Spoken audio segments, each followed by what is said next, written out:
We need to be able to have people we can grapple through problems with and make sure that doesn't get in the way of other people doing their jobs and doing them well. And so that's where I find in organizations, especially smaller organizations, that we tend to give too much information out. We tend to be a little too transparent about the problems that we're working on and grappling. It can have effects that we don't want. There's transparency and then there's transparency.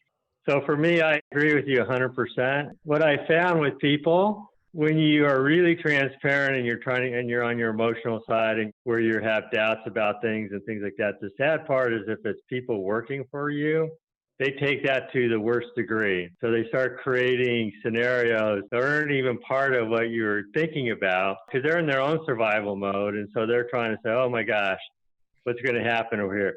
And so that's why it makes it difficult to share what your real feelings or what you're thinking. So when you say transparency, it's more like, yeah, you're giving them facts, you're telling them. But if you're showing doubts at all, they take that the wrong way. And it's amazing where people will take it to the worst degree possible. It's always been a frustration of mine. I have not yet figured out how to solve that. And I doubt I ever will. But, that's a real issue. And it's kind of too bad.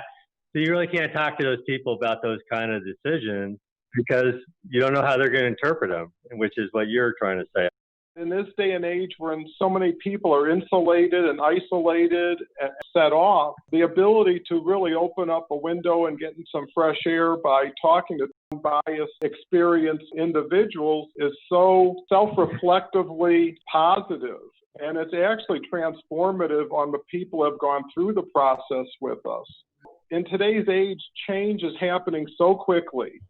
And it's so hard to keep up with and it's so hard to adapt to that by having that remote access that's really time and cost efficient available to business people who don't have that access is incredibly valuable. I remember that I thought that being vulnerable and sharing what I was working on, what I was thinking about, the good, the bad, the ugly, the warts, the exciting, all of the above, turned out to be overshare.